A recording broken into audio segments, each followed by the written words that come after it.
The chess pieces are moving across the Western Conference in ways that could fundamentally reshape the Lakers' championship pursuit.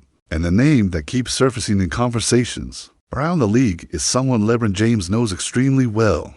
Welcome to Lakers News Fan Report, the channel where you get the most up-to-date news, exclusive breakdowns, and everything happening with our beloved Los Angeles Lakers. I'm here every single day, living and breathing this team just like you, analyzing every trade possibility, every roster adjustment, every strategic move that could determine whether we're genuine title contenders or just another team fighting for playoff positioning.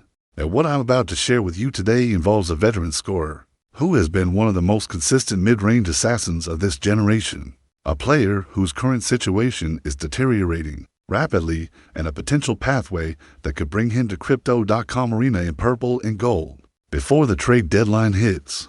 Before I dive into the specifics of who this player is and why the Lakers are positioned to make a serious push for his services, let me set the stage for where we are right now as a franchise. The Lakers are sitting in a complicated position that requires honest assessment. We're competitive on most nights. LeBron is still playing at an elite level that defies his age. Anthony Davis is healthy and dominant when engaged, and we've seen flashes of what this team can be when everything clicks. But we've also seen the limitations. Our three-point shooting remains inconsistent. Our depth gets tested when injuries hit, and there are stretches where our offense becomes predictable. To relying on LeBron creating everything while everyone else stands around watching. Rob Pelinka knows this, the coaching staff knows this, and every serious Lakers fan who watches these games with a critical eye knows this too. The front office has been active, constantly evaluating the trade market, constantly looking for ways to improve this roster without mortgaging our future or disrupting the chemistry we've worked so hard to build. And here's where things get really interesting. There's a team in the Western Conference that's currently imploding, sitting near the bottom of the standings with a record that screams seller rather than buyer as we approach the February trade deadline. This franchise invested heavily in veteran talent during the offseason, brought in experienced players who were supposed to elevate them into playoff contention, but instead they're watching their season slip away game by game. And when teams find themselves in that position, when the wins aren't coming and the playoff hopes are fading, they start making calls. They start listening to offers, and they start considering moves that seemed unthinkable just a few months ago. The player I'm talking about is someone who has built a Hall of Fame resume on the strength of one of the most beautiful mid-range games the NBA has seen in the modern era. We're talking about a six-time All-Star, someone who has averaged over 20 points per game for basically his entire prime, someone who has been one of the most durable and consistent scorers in basketball for more than a decade.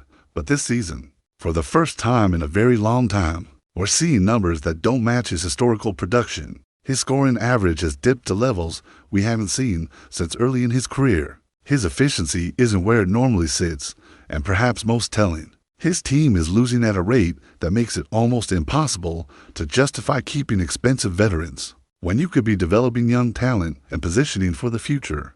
The Sacramento Kings are in complete disarray right now, sitting at 4 wins and 13 losses. Watching their investment in veteran talent produce nothing but losses and frustration. They brought in Demar Derozan during the offseason with the expectation that his scoring, his playoff experience, and his leadership would help push them into legitimate playoff contention.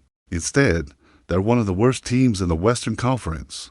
Their new basketball operations chief is carefully avoiding the word rebuild, while repeatedly emphasizing the need for sustainable success, and Derozan's name is starting to circulate in trade discussions around the league. And here's where it gets fascinating for Lakers fans.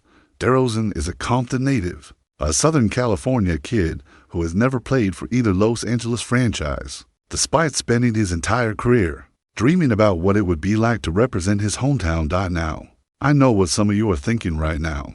You're looking at Derozan's age. You're seeing that he's 36 years old. You're noticing that his numbers are down this season. And you're wondering why the Lakers would invest assets in a veteran who might be on the decline. And those are absolutely fair concerns that deserve serious analysis. But let me give you the context that changes the entire equation.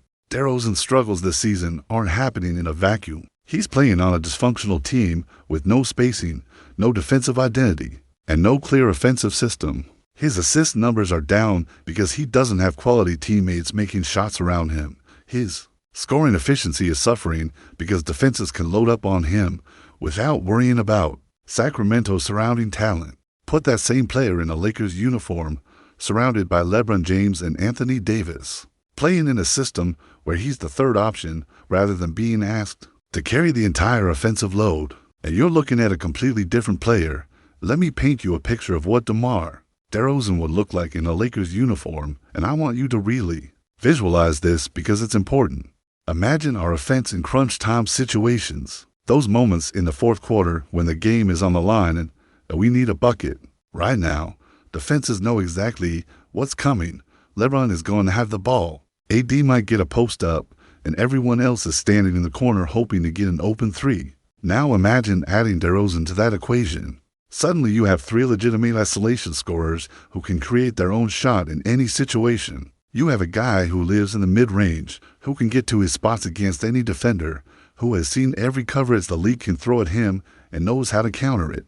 Defenses can't load up on LeBron anymore because Derozan is just as dangerous in those moments. They can't double AD in the post because Derozan is waiting to punish them.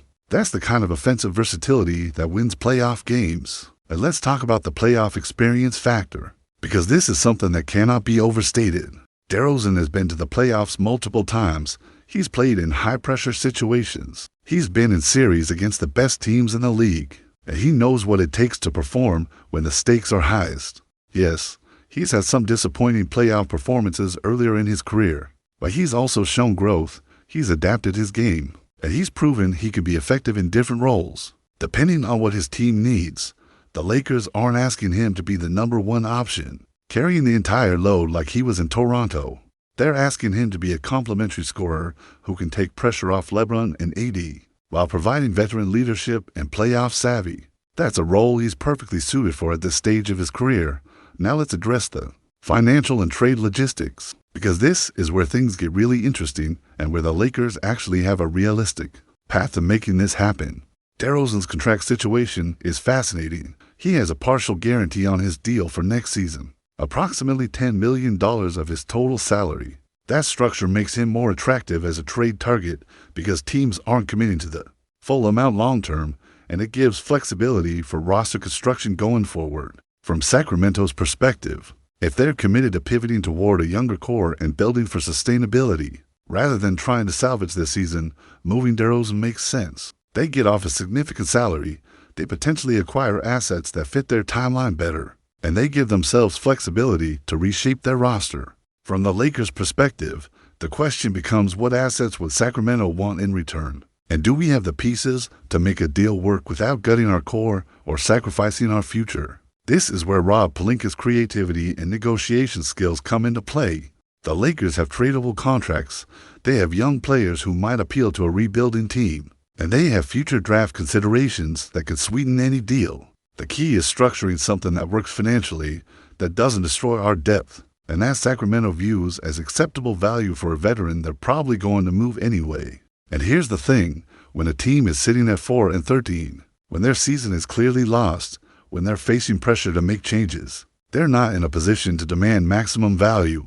They're in a position where they need to move quickly, get what they can, and start the rebuild process. There's also another layer to this situation that makes it even more intriguing. The Los Angeles Clippers are reportedly interested in Derozan as well. They just lost Bradley Beal for the season. With a fractured hip, they're sitting at 5-12 desperately needing veteran help. And they're in the same city competing for the same fan attention and media coverage. If the Clippers are serious about pursuing Derozan, that creates urgency for the Lakers to act quickly. The last thing we want is to watch a player of Derozan's caliber end up across the hall at Crypto.com Arena wearing a Clippers uniform when we could have been aggressive and brought him to the Lakers instead. Rob Pelinka cannot let that happen, and I believe he understands the stakes here. Let me also address the fit concerns, because I know some fans are worried about how Derozan's game translates to what the Lakers need. The biggest concern is always three-point shooting. Derozan has never been a high-volume three-point shooter. He's built his career on mid-range mastery and getting to the rim. In today's NBA, where spacing and three-point shooting are prioritized, does that make him less valuable? I'd argue absolutely not, and here's why. The Lakers already have three-point shooters on the roster. What we don't have enough of is guys who can create their own shot in the mid-range, Who can operate in that 15-foot area when the three-point line is being taken away? Who can get to the free throw line consistently and make defenses pay for being overly aggressive? Derozan does all of those things at an elite level, and having that dimension in our offense makes us less predictable and harder to game plan against. Think about our playoff matchups. From recent years and where we've struggled, we've had issues when teams load up on LeBron, when they force the ball out of his hands and dare our role players to beat them. We've had possessions late in games where our offense stagnates because we don't have enough guys who can create something out of nothing. Derozan solves that problem. He's someone who can take the ball with 10 seconds on the shot clock, operate in isolation, and get a quality look without needing a perfect play call or multiple actions. That's invaluable in playoff basketball, where possessions are precious and defenses are locked in. There's also the leadership and mentorship angle that shouldn't be overlooked. Derozan has been in this league for 15 years. He's been through every situation imaginable, and he has a reputation as a great teammate and locker room presence. Our young players like Austin Reeves, Rui Hachimura, and others would benefit enormously from having another veteran voice in the room. Someone who can share experiences, provide guidance, and model what professionalism looks like. LeBron and AD obviously provide that already, but having multiple veteran leaders creates a stronger culture and gives younger players different perspectives to learn from. Now, I want to be realistic about the challenges and potential downsides of this move, because I'm not here to just be a cheerleader. I'm here to give you honest analysis. Derozan is 36 years old, and Father Time is undefeated. There's always risk in acquiring older players, especially when their numbers are trending downward.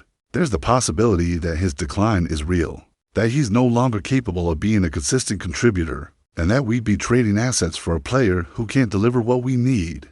There's also the defensive question. Derozan has never been known as a lockdown defender, and the Lakers need to maintain their defensive identity if they want to compete for a championship. Adding a player who might be a liability on that end could create problems that outweigh the offense. I have benefits, but here's my counter to all of those concerns. The upside is worth the risk. If Derozan comes to the Lakers and recaptures even 80% of what he's been throughout his career, we're talking about adding a legitimate third scoring option who can take pressure off our stars and provide the kind of veteran scoring punch that we desperately need. And if it doesn't work out, if he struggles or doesn't fit, we're not locked into a long-term disaster because of his contract structure. This is a calculated risk with manageable downside and potentially enormous upside.